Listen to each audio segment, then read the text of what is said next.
Tense म्हणजे का काळावरती प्रश्न येत असतात। आता या काळ ओळखण्यासाठी तुम्हाला हे माहिती पाहिजे। प्रेझेंट टेन्स साठी क्रियापद कोणते कोणते आहेत? Am, is, are. Past tense साठी कोणते आहेत? वाज, वर। आणि फ्युचर टेन्स साठी कोणते? विल आणि shawl.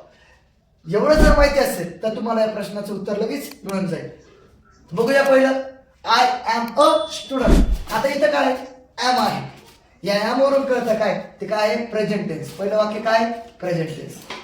I was eating a mango, I was eating a mango. आता वाज वर कुठं आहे? हे बघा पास्ट टेन्स मध्ये, म्हणून आपल्याला कळतं की दुसरा जो प्रश्न आहे त्या प्रश्नाचं उत्तर काय आहे? पास्ट टेन्स, बरोबर। वाज, आय विल कम। आता आय विल कम आपल्याला मराठी अर्थ जरी कळत नसला परंतु आपल्याला फ्युचर टेन्स मध्ये कळतं विल किंवा शॉल बी जर आलं तर काय असतं ते? फ्युचर टेन्स, म्हणजे हे काय आहे? Future tense.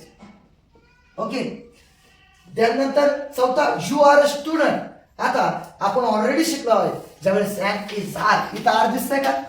आणि आर जर असेल तर आपण शिकलो आहे प्रेझेंट टेन्स। म्हणजेच तुम्ही टेन्स एकदम सोप्या पद्धतीने शिकू शकता, फक्त तुम्हाला हे माहिती पाहिजे। ओके, असंच नवनवीन व्हिडिओ पाहण्यासाठी आमच्या शाश्वत कोचिंग क्लासेसला लाईक आणि सबस्क्राईब करायला विसरू नका।